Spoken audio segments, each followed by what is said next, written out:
ಸದಾಶಿವಸಮಾರಂಭಾಂ ಶಂಕರಾಚಾರ್ಯ ಮಧ್ಯಮಾಂ ಅಸ್ಮದಾಚಾರ್ಯ ಪರ್ಯಂತಾಂ ವಂದೇ ಗುರು ಪರಂಪರಾಂ. ಉಭಯ ಶ್ರೀಗಳ ಚರಣಾರವಿಂದದಲ್ಲಿ ಸಾಷ್ಟಾಂಗ ನಮಸ್ಕಾರ ಮಾಡ್ತಾ, ಈ ಆಧ್ಯಾತ್ಮ ಶಿಬಿರಕ್ಕೆ ನಿಮ್ಮೆಲ್ಲರಿಗೂ ವೇದಾಂತ ಭಾರತಿ ಪರವಾಗಿ ಸ್ವಾಗತಿಸುತ್ತಾ, ಈ ಶಿಬಿರದ ಬಗ್ಗೆ 4 ವಿಚಾರ ನಿಮ್ಮ ಜೊತೆ ಹಂಚ್ಕೊಳ್ಳೋಕೆ ಇಷ್ಟಪಡ್ತೀನಿ. ಮನಸ್ಸಲ್ಲಿ ಎಲ್ಲರಿಗೂ ಯೋಚನೆ ಆಗುತ್ತೆ, ಮನಸ್ಸಲ್ಲಿ ಎಲ್ಲರಿಗೂ ವಿಚಾರ ಬರುತ್ತೆ. ನಾವಿಷ್ಟೆಲ್ಲ ಮಾಡ್ತಿರೋದು ಯೋಚನೆ ಮಾಡ್ತು ಈ ಮನಸ್ಸು ಎಲ್ಲಿದೆ ಮತ್ತು ಈ ಮನಸ್ಸು ಏನು, ಮತ್ತು ನಾವೆಲ್ಲ ಇಷ್ಟು ದೇಹದಿಂದ ಕೆಲಸ ಮಾಡ್ತೀವಿ, ಇದೆಲ್ಲ ಮಾಡ್ತೀವಿ, ಎಲ್ಲಿ ಈ ವಿಚಾರಗಳು ಹುಟ್ಟುತ್ತೆ, ಮತ್ತು ಅದು ಸಂಬಂಧಪಟ್ಟಿದ್ದು ಆ ಮನಸ್ಸಿಂದು ವಿಸ್ತಾರವಾತೆ ಹೇಗೆ, ಅದನ್ನು ನಿಯಂತ್ರಣೆ ಹೇಗೆ ಮಾಡೋದು, ಮತ್ತು ತಪ್ಪು ದಾರಿ ಒಳ್ಳೆ ದಾರಿ ಹೇಗೆ, ಇದೆಲ್ಲ ಮನಸ್ಸೇ. ಎಷ್ಟೋ ಕಲ್ಮಶಗಳು ನಮ್ಮ ಮನಸ್ಸಲ್ಲಿರುತ್ತೆ. ಇದನ್ನು ಇಟ್ಕೊಂಡು ಶ್ರೀಗಳು ಮನಸ್ಸು ಸಂಬಂಧಪಟ್ಟಿದ್ದು ಆಧ್ಯಾತ್ಮ ಶಿಬಿರ ಎಲ್ಲರಿಗೂ ತಲುಪಬೇಕು, ಆ ಜ್ಞಾನ ಮುಖ್ಯವಾಗಿ ಚಾತುರ್ಮಾಸ್ಯ ಸಂದರ್ಭದಲ್ಲಿ ಎಲ್ಲರಿಗೂ ಆಗಬೇಕು, ಎಲ್ಲರಿಗೂ ತಲುಪಬೇಕು ಅಂತ ಈ ಚಾತುರ್ಮಾಸ್ಯ ಸಂದರ್ಭದಲ್ಲಿ ಶನಿವಾರ ಭಾನುವಾರ ಆಧ್ಯಾತ್ಮ ಶಿಬಿರ ಇಟ್ಕೋಬೇಕು ಅಂತ ಆದೇಶ ಮಾಡಿದರು. ಆದ್ದರಿಂದ ನಾವೆಲ್ಲ ಇಲ್ಲಿ ಸೇರ್ಕೊಂಡಿದ್ದೀವಿ. ಈ ಥರದ್ದು ಆಧ್ಯಾತ್ಮ ಶಿಬಿರ ಎಲ್ಲ ಕಡೆಯೂ ಸುಮಾರು ನಡೆದಿವೆ. ಅದ್ರ ಫೀಡ್ಬ್ಯಾಕ್ ಎಲ್ಲ ತುಂಬ ಚೆನ್ನಾಗಿ ಬಂದಿದೆ. ನಿಮ್ಮ ಅನುಭವ ಕೂಡ ಚೆನ್ನಾಗೇ ಇರುತ್ತೆ ಅಂತ ನಾನು ಭಾವಿಸ್ತೀನಿ. ಬಹಳ ಒಂದು ಮನಸ್ಸಿಗೆ ಮುಟ್ಟುವಂಥ ವಿಚಾರ ಏನು ಅಂದರೆ, ಎಷ್ಟೋ ರಿಟ್ರೀಟ್ಸ್ ಎಲ್ಲ ಕಡೆಯೂ ನಡೀತಿದೆ. ಗುರುಗಳು ಕೂತು ಅವ್ರ ಸಾನ್ನಿಧ್ಯದಲ್ಲಿ ರಿಟ್ರೀಟ್ ನಡಿಬೇಕು, ಮತ್ತು ನಮಗೆಲ್ಲ ಮನಸ್ಸು ಬಗ್ಗೆ ಏನೂ ಗೊತ್ತೇ ಇಲ್ಲ. ಇದೊಂದು ಬಹಳ ಸೂಕ್ಷ್ಮವಾಗಿರೋ ವಿಚಾರ, ಎಲ್ಲೂ ನೀವು ನೋಡೋದಿಲ್ಲ ಇದನ್ನು ಅಂತ ನಾನು ಭಾವಿಸ್ತೀನಿ. ಎರಡನೇದು, ಪ್ರತಿಯೊಂದು ರಿಟ್ರೀಟಲ್ಲೂ ಗುರುಗಳು ಹೇಳ್ತಾರೆ, ಬರೀ ಆಧ್ಯಾತ್ಮ ಮಾತ್ರ ಸಾಲದಪ್ಪ, ಸೈನ್ಸ್ ಕೂಡ ಇಟ್ಕೋಬೇಕು ಅಂತ. ಸೈನ್ಸ್ ಆ್ಯಂಡ್ ವೇದಾಂತ ಎರಡೂ ಒಂದೇ ಪ್ಲ್ಯಾಟ್ಫಾರ್ಮಲ್ಲಿ ಒಂದು ಚಿಂತನೆ ನಡೀಲಿ, ನಮ್ಮ ಮನಸ್ಸಲ್ಲಿ ಎರಡೂ ಬಗ್ಗೆ ಒಂದು ವಿಚಾರ ಬರಲಿ ಅಂತ ಇದನ್ನು ಪದೇ ಪದೇ ಹೇಳ್ತಾರೆ. ಆ ದೃಷ್ಟಿಯಿಂದ ನೀವೀಗ ಇನ್ನೊಂದು 2 ನಿಮಿಷದಲ್ಲಿ ನಮ್ಮ ಡಾಕ್ಟರ್ ಸಚಿನ್ ಚಾವ್ರೆ ಅಂತ ಅವರು ಮನಸ್ಸು ಸಂಬಂಧಪಟ್ಟಿದ್ದು ಸೈನ್ಸ್ ಪರ್ಸ್ಪೆಕ್ಟಿವಿಂದ ಮನಸ್ಸಂದರೆ ಏನು, what is the nature of mind, ಮತ್ತು ಅದನ್ನು ನಾವು ಯಾವ ರೀತಿ ಸೈನ್ಸ್ ಆಸ್ಪೆಕ್ಟಿಂದ ಕಂಟ್ರೋಲ್ ಮಾಡ್ಕೋಬೋದು, ಆ ದೃಷ್ಟಿ ಮೇಲೆ ಅದು ಸ್ವಲ್ಪ ಅವರು ಬೆಳಕು ಹಾಕ್ತಾರೆ. ಅದ್ರ ಮುಂದೆ ವೇದಾಂತದ ಸಂಬಂಧಪಟ್ಟಿದ್ದು ಕೂಡ ವಿಚಾರಗಳಿರುತ್ತೆ. ನಮ್ಮ ವಿದ್ವಾನ್ ಶ್ರೀ ಗಿರಿಧರ ಶಾಸ್ತ್ರಿಗಳು ಹೇಳ್ತಾರೆ, ಆಮೇಲೆ ಗುರುಗಳ ಆಶೀರ್ವಚನ ಇರುತ್ತೆ. ಇದನ್ನು ನೀವು ಮನಸ್ಸಲ್ಲಿ ಇಟ್ಕೊಂಡು ಆಮೇಲೆ ಅದನ್ನೆಲ್ಲ ಗ್ರಹಣಿಸಿ ಮತ್ತು ಯೋಚನೆ ಮಾಡಿ, ಮತ್ತು ನೀವು ಏನು ಅನಿಸುತ್ತೆ ನಿಮಗೆ ಅಂತ ಆಮೇಲೆ ನಮ್ಗೆ ತಿಳಿಸಿ. ಇದರಲ್ಲಿ there is a lot of take home and you will enjoy every bit of it. So we have to be very attentive. Radio frequency waves are all around. Our antennas have to be very alert and then we will gain all this ಜ್ಞಾನಂ. ಶ್ರೀ ಗುರುಭ್ಯೋ ನಮಃ. Dr. Sachin Charve is a very dear friend of ours, and he has been coming to all the retreats in Japatkatte for the last 7 years with his wife and with his little daughter, who is of course now grown up. And Gurugala Ashirvada Sachin Charve avar melidare. He is a plastic surgeon. He has been doing a lot of teaching in the Ayurvedic colleges also. He has a very special interest in lymphedema, and he also teaches wonderfully to young children Bhagavad Gita. And this is an online course that he has started. He started in his house, then his apartment, and he has a big following of children and their parents learning Bhagavad Gita. Encouragement to these children is given as a method of presentation. So children don't listen, they present, they try to understand, and they present the stotras. It's a very nice online platform that he is running. He is also a part of Param Vedanta, which is the group that we all are a part of. Dr. Timmap Hegde has started that group, and it is going on in its own beautiful vertical amongst all the other activities of Vedanta. May I now request Dr. Sachin Charve to kindly share his thoughts on what is the nature of the mind and how do we attempt to control it from the scientific perspective. Dr. Sachin Charve, please.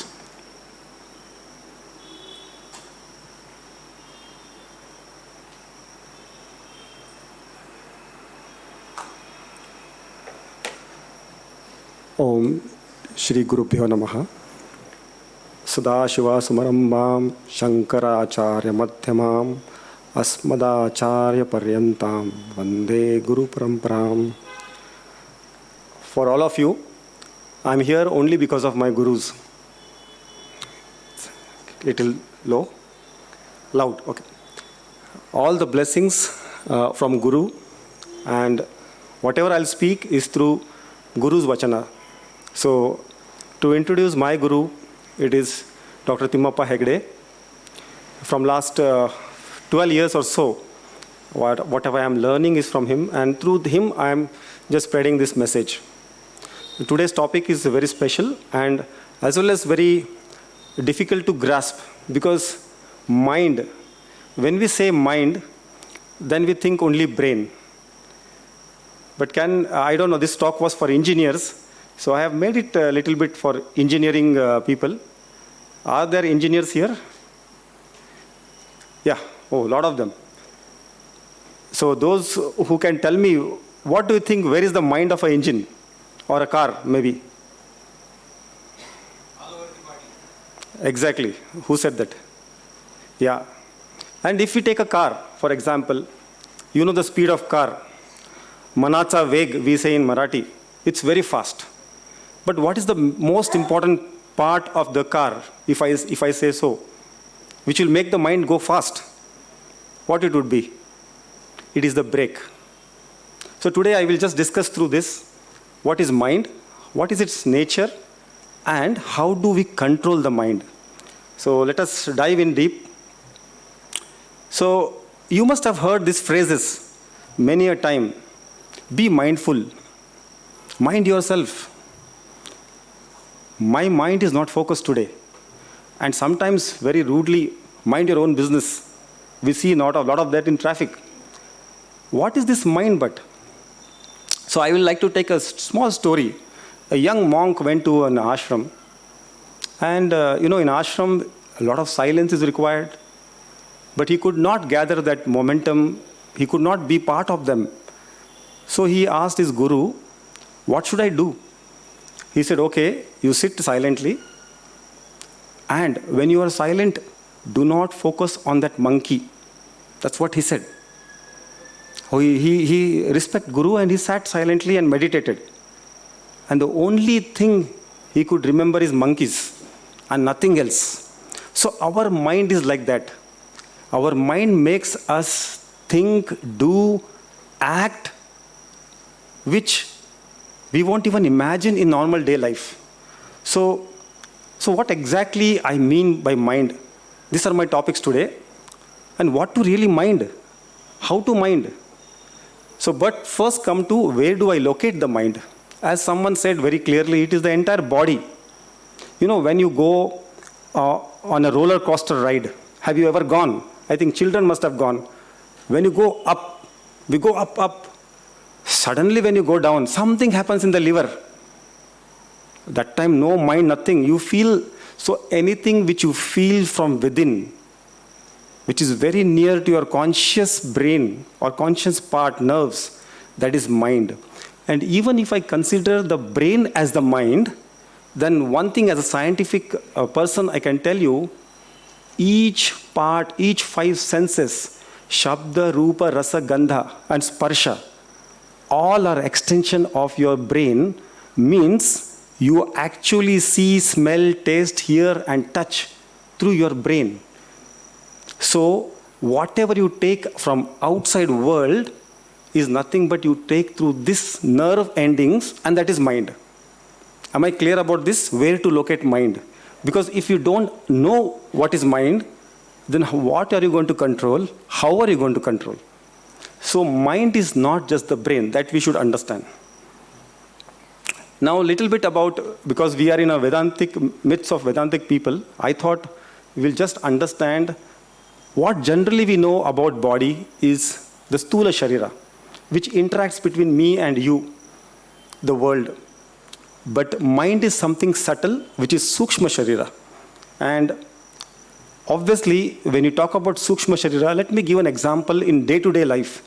So when we say a SIM card within a mobile, SIM card remains same, the mobile goes on changing. So this mind which we carry now, it might come in the next janma. What we are carrying now is vasanas from the last janma. This is also mind. So try to understand. And in the software perspective, if there are IT professionals, the coding which goes for a software, an application which we see on the screen, that coding is mind. This is what I gather from my understanding, a scientific or IT professional way. So this is where you can locate mind. Now, once we know what is mind, what is the nature of its mind? What is the nature of this mind? As we know, a software is developed over a period of time. So previous janma vasanas, previous janma karmas will give us a life. It will change. The software can be changed. The coding can be changed according to the need. Understood? So same way, mind can be developed according to the need. It can be tamed. It can be subdued. It can be enhanced. And it can be modified according to the situation.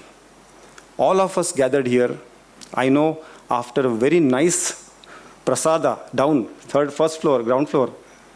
When stomach is full, mind is empty actually. I know how many people of you are really now mindful. So we have to modify ourselves now to be attentive. Because it's very difficult when stomach is full, mind will be empty. The best way to keep the mind empty. And in the end, I will also tell you how to apply this practical things to tame the mind or to modify the mind. This is the nature of mind. Now, very important shloka.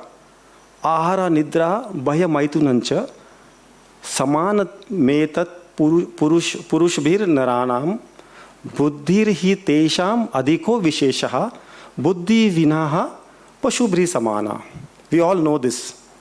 So what is the difference between an animal and a human, which we have got the birth?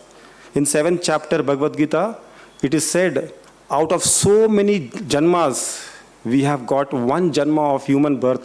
In this human birth, how many invitation has gone to Bangalore? Entire Bangalore should have been here. Only few have come for this retreat. Out of them, very few will get the knowledge.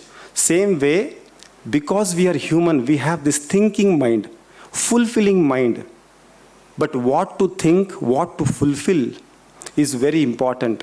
So this mind is not different if you don't understand that it has to be modified, it has to be given to the higher intellect. I will come to the few next verses.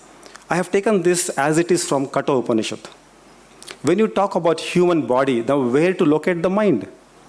It is nothing but, I said, be the interaction between us and the world. And when we talk spiritual path, these 5 sense organs, Shabda, Sparsha, Rupa, Rasa, Gandha, always going to take us away from the reality. Nowadays it is real world. If you ask any juniors, small kids, and IT professionals should be very happy. All is real, nothing real. But according to spiritual world, you have to be in the real world. These 5 senses, which are being controlled by the mind, should not be loosened. The mind should not get loose. Otherwise, all these 5 senses will take you away from the real path. So, you have to hand over this mind to higher intellect. That is nothing but our consciousness, the original consciousness. Or we can say here, Krishna consciousness, they say. And this whole entire chariot is nothing but our body. So, from this Katha Upanishad, we just come to little bit more intricate details. What is the problem? Why can't we hand over our mind to the intelligence? What is the problem? Anyone can tell me? What is that which is stopping us to surrender? Ego. Yes, one is distraction, next is ego. Fantastic. And even knowledge sometimes.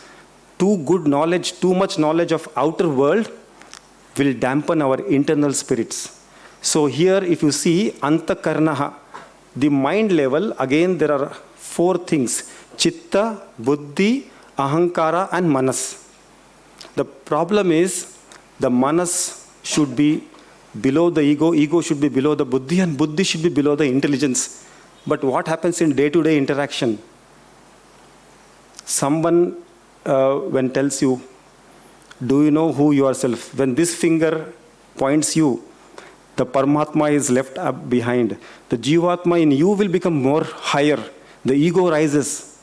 And then all collapses. The entire spiritual path is forgotten. The entire chariot example is forgotten.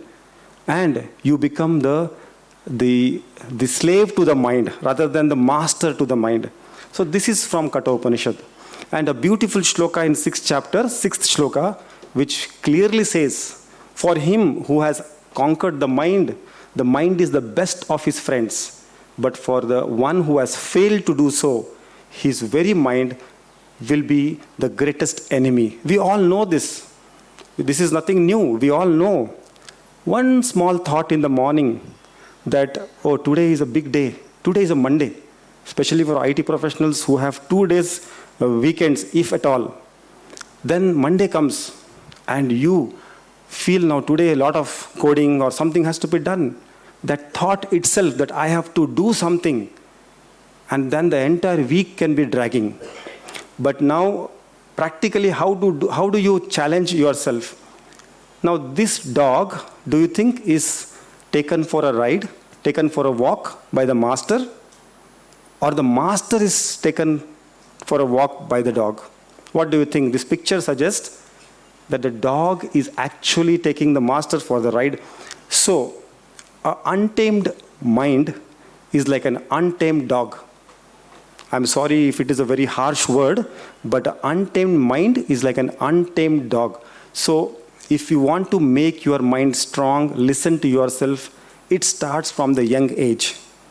And that's why Ravi Shankar ji has explained about why we started this for the children, because I feel in my practice, when young people with dysmorphic syndrome, this is little out of the topic, but dysmorphia means they consider their body not suiting to their age. And I am being a plastic surgeon, this being a metropolitan city, I get a lot of youngsters, maybe 15, 14, even 12. They want to look like some Keanu Reeves. They come with a photograph. Or they want the chin like a Korean footballer. And this is the problem. This is a problem in the mind. Because the mind is not controlled. No one told them that it is only here which you are visualizing. What the external world visualizes may be totally different. They are not at all worried about whether you have hair on your head or whether your nose is crooked. No one is worried. It is what important not on the head. It is what is important inside the head. So this is what I tell in my practice. Obviously by practice will go down. But it is okay. In this Vedantic spiritual path, we have to align to Dharma. Because a 16 years old, today if I repair his nose, he will come back for something else. And if it is not up to its satisfaction, we have a problem of, it is a liability. Such a young person, if he is not understanding, it will be liability for the society. So I send him to psychiatrist. Because the only person who doesn't operate, who don't have instruments for operation, is my friend psychiatrist. I call them surgeon without knife. We are surgeon with knife. So coming back to this, if there is no control over the mind, then whatever mindset you have, it won't be helpful for your day-to-day activities. Now, how do you, this is my last few slides. How do you control the mind? This is very practical things which we can follow, which I try to follow in my day-to-day life. First is use the mind to control the mind. Very simple.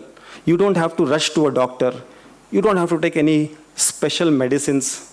You don't have to do upside down Shirshasana for 1 hour. You have to control the mind by your mind. Now, how do you do it? Generally, there are thoughts going on every day. It's like a rope which has been entangled. You don't know which is the end and which is the far end. First thing in the morning, what we should do is, first thing you implant a thought which is going to be positive. What I do is, I don't see the mirror. I get up and see my mirror internally. I have to do this task today, one task at a time. Start with a small string. Let it grow in a big rope, but it should be properly settled in your thoughts. So control the mind with the mind. Like engineers, They would inspect, they would correct by opening up and seeing which parts are functioning or not functioning well, and they start the engine. So that's how. Start your engine with good thoughts. Surrender the mind to higher intellect. We saw in the Kata Upanishad example, the mind, when handed over to consciousness or intellect, your path is secured. There is any obstacles on your way, it will be taken care, because you have given to the Kaivartaka Keshava, the ambidextrous Krishna, or the original consciousness, which will lead you to the right path. Surrender your mind to the higher intellect. Here I am showing Krishna figure, but it can be any Devata, any Ishta Devata. So surrendering to him by prayers. Chaturmasya is one of the best time. Whatever you do in this, we all know, it amplifies. So same way an engineer would give rest. It is not like doing more activities. Any engine requires some kind of rest. Chaturmasya, according to scientific way, if I am not wrong, even this time, the people who are non-vegetarian stop eating non-veg. Because this is the Shrushti, Karanam, Karta, all is happening in this 4 masas scientifically. Everything is flourishing, everything is growing, multiplying. So our karmas will multiply. But you have to give a break for the repeated cycle of doing work. So engineer will stop, think, give it to higher intellectuals, and then proceed for the next one. That is coming to the last one about analyzing. After we have done all this, when a final product is in the hand, we have to know whether it is correct, whether I am going to the right direction. How do we know? So Swamiji says here, frequency, intensity, and recovery. So what is this? It is about mind has only thoughts. Take us one thought. That is anger. Very common. As a human being, as a grahastha, this anger is one thing which always creeps up. So if you are in a right direction, the frequency of your anger would be very, very, very low. And even if it arises, the intensity will be the lowest. And the recovery will be just like a click. That is what you should have. When you are not in the right path, then the frequency will be very high and the intensity will be the highest. Once you're angry, it takes 3-4 days to get down, maybe months. And then recovery never happens.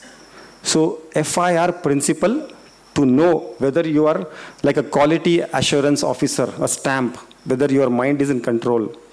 And finally, what do we decide? What is it all about?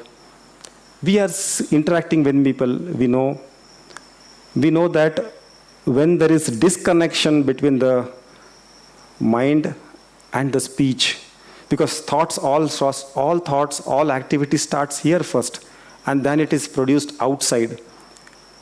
If it is not connected, you remember your thoughts are the architects of your destiny. So there are some kids here from our class, they all already know that if the thoughts here are correct, your destiny is right, your goal is correct, and you will achieve it in no time. With this, I am thankful to all of you for listening to me patiently, and I would accept any comments or any questions hereafter. Hari Om.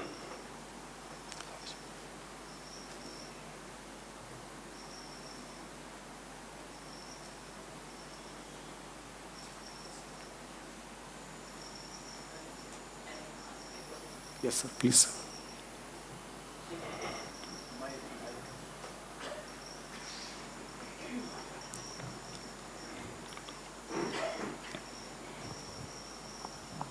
Always about this mind control. So I think it's a very the understood, maybe misunderstood topic on how exactly a mind to be controlled. Maybe you said. Mind always, asks for some things which are pleasurable. Like, suppose if I am a diabetic person, I don't want to have coffee with sugar, but still my mind says, no, have it, it likes. So how do I prevent? So this is the start process. Maybe when it comes to Vedanta, so there may be so many things which are wrong. So how do we filter things which are wrong and take only those things which are right? Yes. How do we, program our mind so that the mind always seeks for the right things, yes, and not the wrong ones? May I answer, sir? So that's a very nice question. Thank you. As I suggested, the mind is always going to be active with the five senses. And in diabetes, especially this, it will slowly start craving for food when you're not allowed to do it. It's like a child's brain. When child is told not to do it, it will do it more. So two ways of looking at it. One is that you take a break whenever there's a desire, the desire of eating or something like whatever it may be. You have to take a break because you have to surrender that to the higher intellect. It is good or bad to me, because intellect is very clear. That is one way, but it is a difficult way. It is going to be difficult. We are going to have failures, and we have to accept it. We have to accept, okay, I have to eat, that's it. But the thought itself that I want to improve on this, it's going to, like a thought which is positive, I want to improve on this habit of mine, itself is the biggest thought. So you have to start growing that thought in mind. Like I said, when you control mind by mind, because the thought is itself going to change the other thoughts. So positive thoughts you have to add. Like a garden where a lot of trees are there, but I want flowering trees. So I have to put that thoughts of flowering trees. I have to put that thoughts first. So positive thoughts are replaced by negative thoughts. So you have to get introduced to a new desire, which is dharmic desire, to take out the desires which is not required. So in a diabetic patients, I can say that you can introduce some other food which is less sugary, which is more nutritious, and that period of time you can take that. Maybe again you will get a thought, again let that go in, and slowly the mind trains like that. Pavlov's reflex in science, the bell is rang, and then food is served. The dog slowly, when the food is not even served, bell rings, and he gets the reflex of having hunger.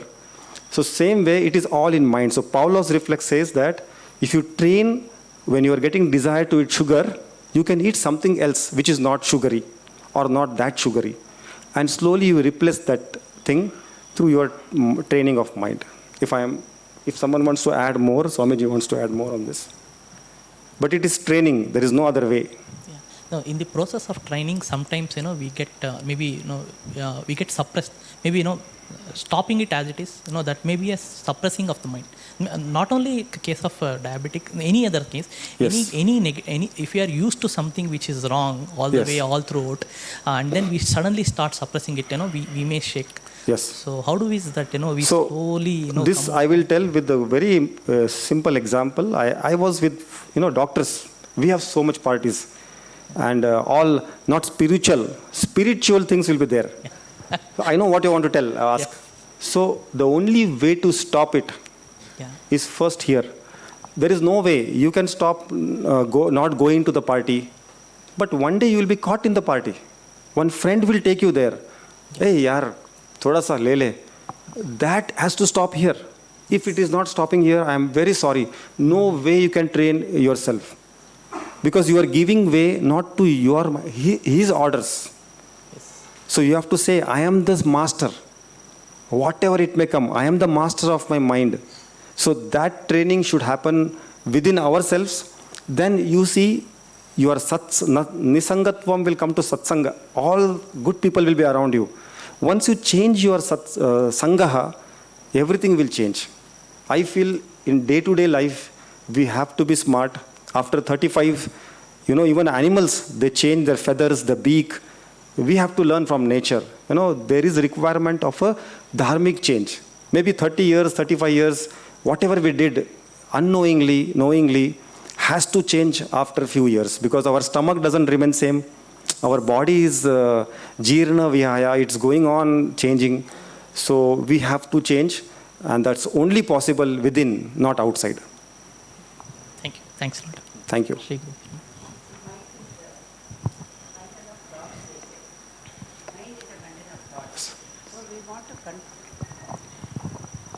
We have heard that mind is a bundle of thoughts. So many times we want to sit and meditate, But then unfortunately, when we are sitting and meditating, that thoughts, the negative thoughts comes into our mind because of our some bad experiences.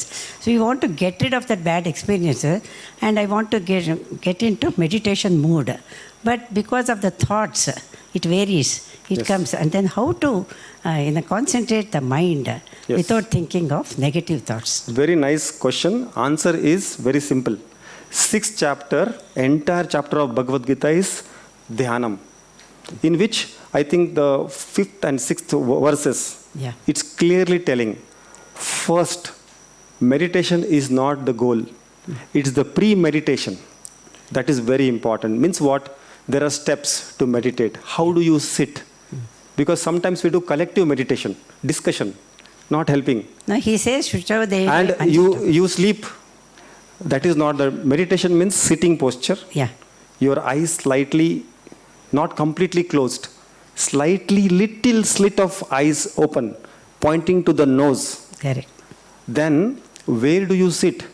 Asana, very important. You cannot share your asana, a mat. And then which place? It should be person in one quiet place with some dhupa or something which is making it sattvic nature. Then control of indriyas.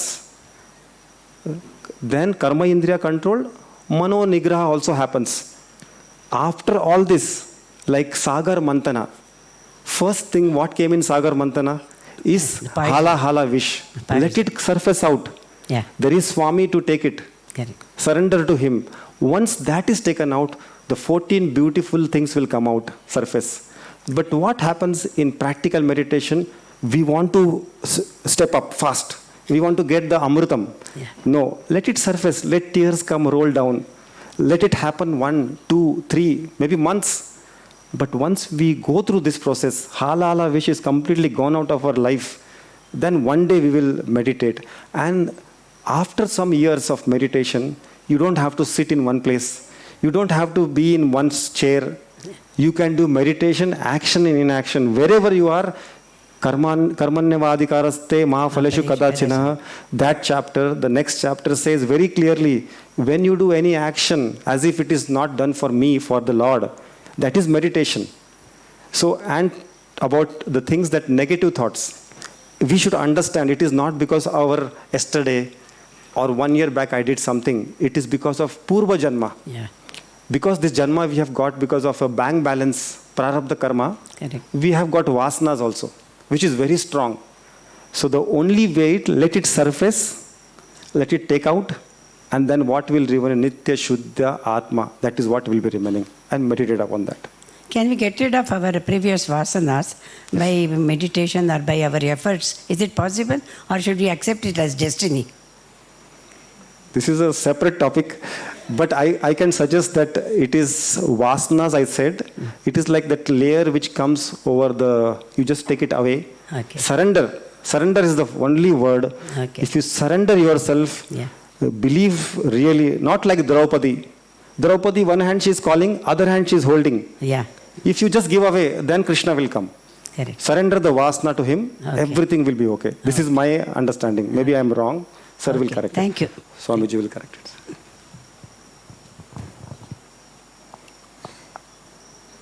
This is nice interaction after so much of food.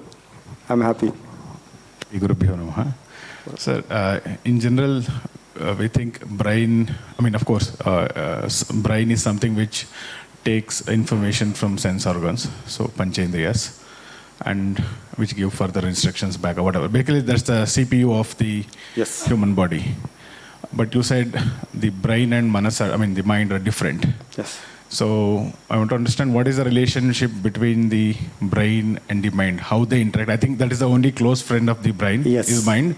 And how do they interact and what is the relationship? And the second question I have is on the, Krishna says in Vibhuti Yoga that of the Indriyas, I am Manas. I'm the Manas. He doesn't mention any of the Panchendriyas, so he doesn't give superiority to any of those. So when he says he is highest, I think always question comes, is that the only reality and rest all Is false. is maybe, is that the only Indriya which controls all five, or however it is. So basically, I want to understand the relationship between the brain, physical brain that we have. I think you guys see it more often than us, but yeah. Yes. And what is the relationship between them? How do they basically kind of, if there is any interaction happening, or is there any information exchange happening between the mind and the brain? Yes. And also, if to whatever extent I understand, though I am not like I'm saying realized kind of thing, but Vedanta says there is only one mind, or one, the Brahman.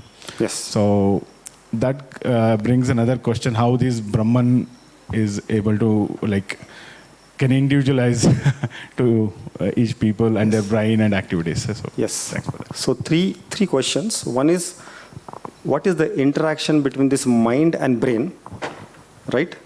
And in 10th chapter, I am the mind. So mind is mind everything, and other things are lower than mind. And the in the entire Brahmanda, how this is multiplying when Brahman is one.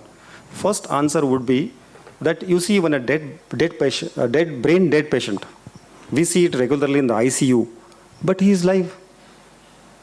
All other organs are functioning, but he is brain dead. So can we call that he doesn't have mind?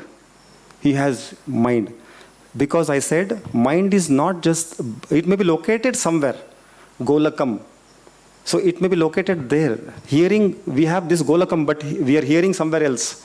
So any nervous system is percolating everywhere, like space percolating in this hall.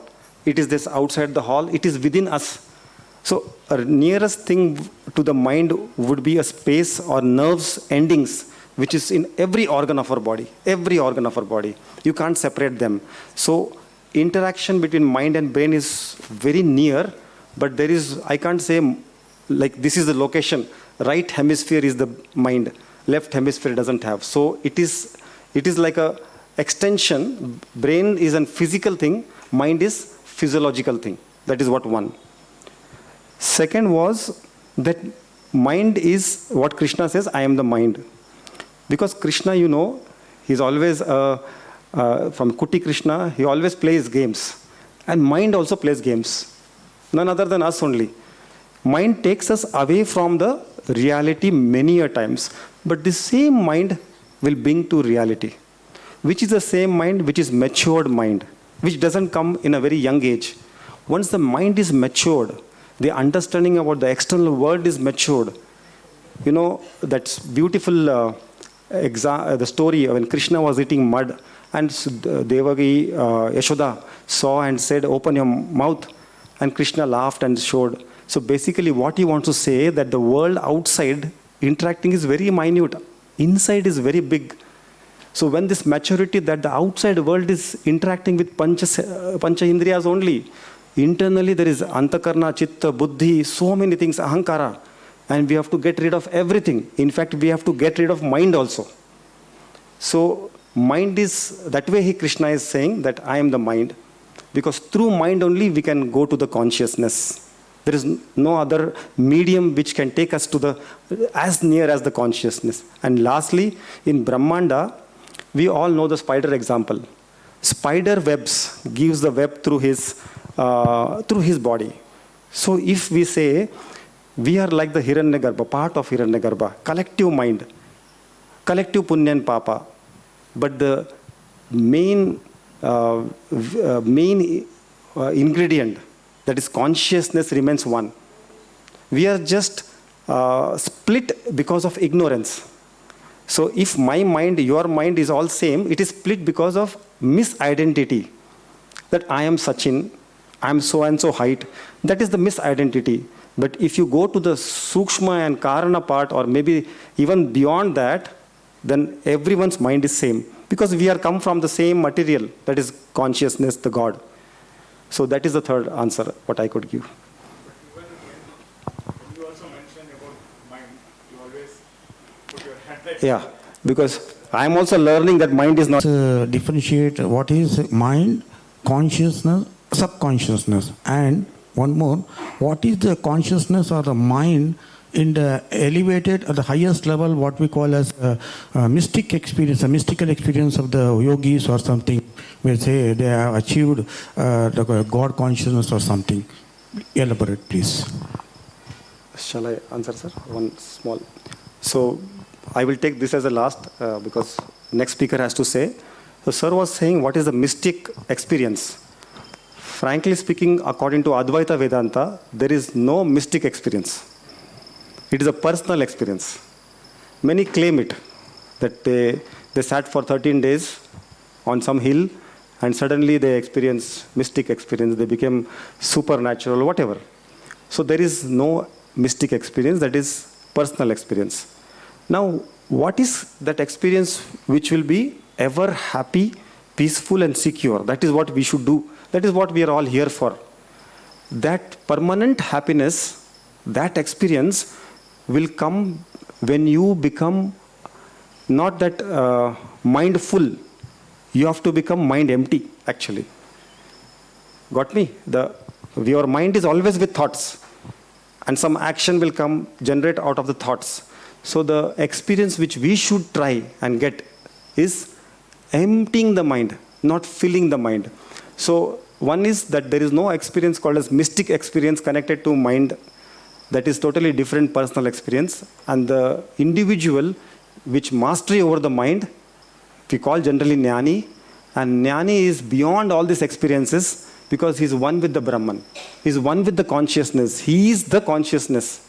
With the last small story, there was three salt dolls. Our Guruji always tell this. The salt dolls were sitting in the beach and seeing the waves in the ocean.